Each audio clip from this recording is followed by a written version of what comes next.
how I approach it. Now what we're going to do is put it into a more realistic type of a situation. Like I'm going to show you an actual lick where I use all those techniques, but I'm going to go all the way down the neck and use the whole neck and all the positions. You know, earlier we learned the pentatonic positions. So here, this is going to show you how to go all the way across the neck, staying within the pentatonics.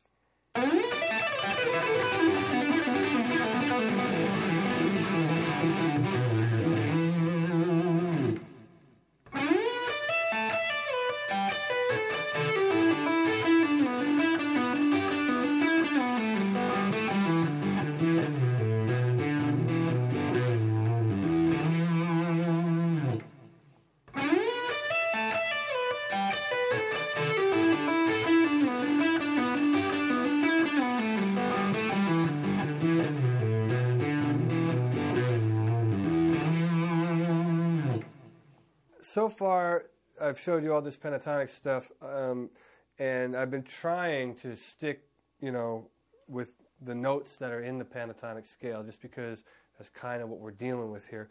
But in a real musical setting, you don't play like that. You don't sit and say, okay, I'm just going to use, you know, this scale. At least you shouldn't be playing like that.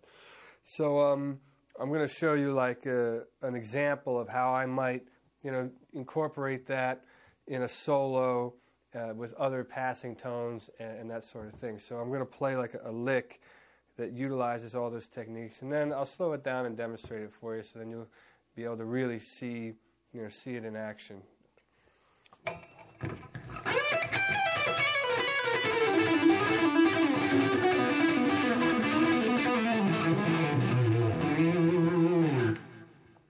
right, we're going to start off in this position.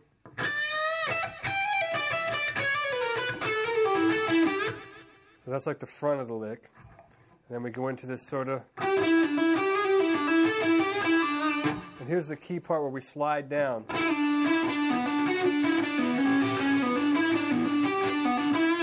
And we're doing that sort of... And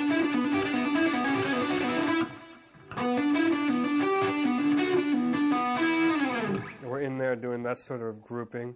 And that's a different pentatonic shape. So we're already incorporated two of the pentatonic positions. And then we slide down.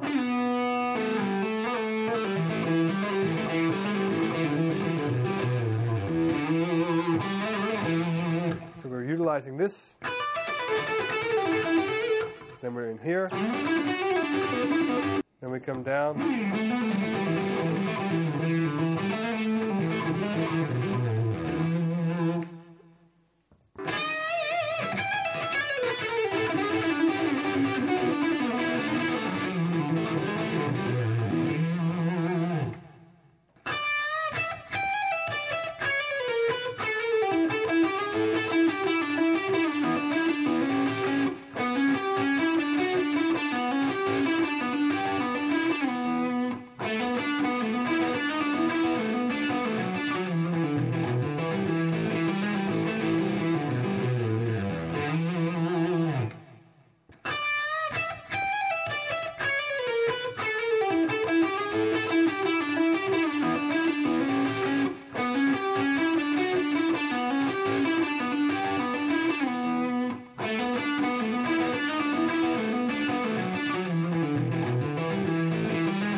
Playing other instruments, that was sort of spawned out of necessity. You know, like I said before, you know, where I lived, I was too far from the city to walk to somebody's house, you know, to necessarily get, you know, other music, to get into the network. So I would sort of, when I made my recordings on my 4-track, I would have to do everything on my own. So I would play the drums and play a little beat.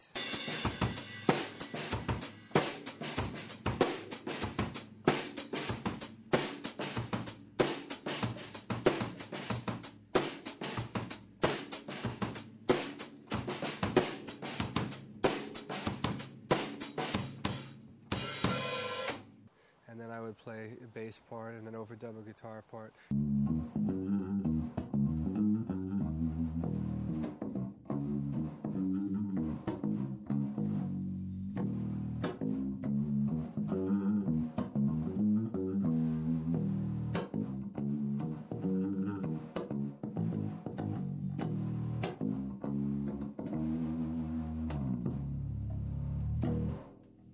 piano part or something.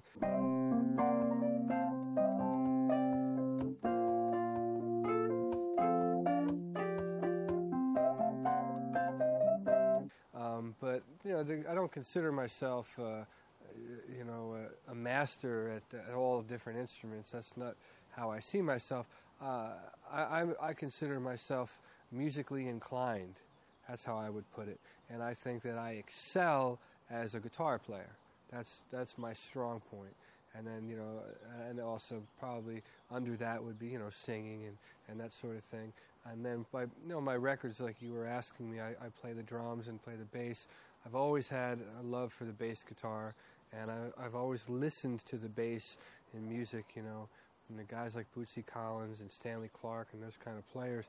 That's the style of bass playing that always kind of grabbed me as a young kid, And so when I pick up a bass, I kind of want to emulate those guys, But it just comes, the multi-instrument thing comes out of necessity. A lot of times I'll come up with an idea, and it'll be too late at night to call a drummer to come over and play, so I'll jump behind the drums and mic it up.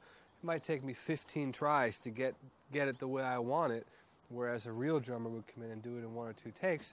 But at the end of the day, I get what I want, and it's fun for me to do that. I enjoy doing that. It's creative, and it's not the only way I work, but it's one way that I like to make my recordings.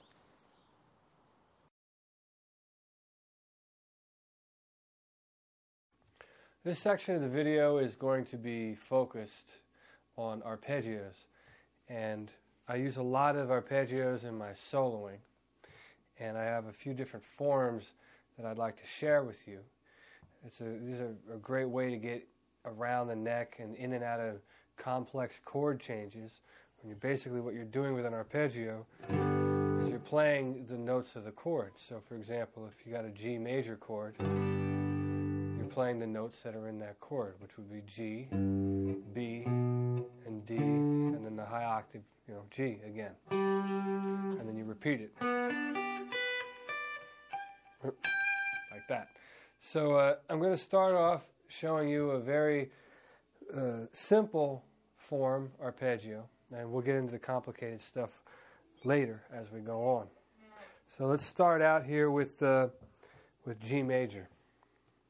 We're going to do it here starting off on the 15th fret, and our second finger rather, will play the first note, which will be a G. And then we have B, and then we have D, and then G again, and then back down. So that's a real simple form for a G major arpeggio, starting on the low string. While I'm showing you this form, I'll show you the minor variation too, because it's just a one-note difference, which would be this note here, which is a B. Let's go down a half step to B flat. So you got G major,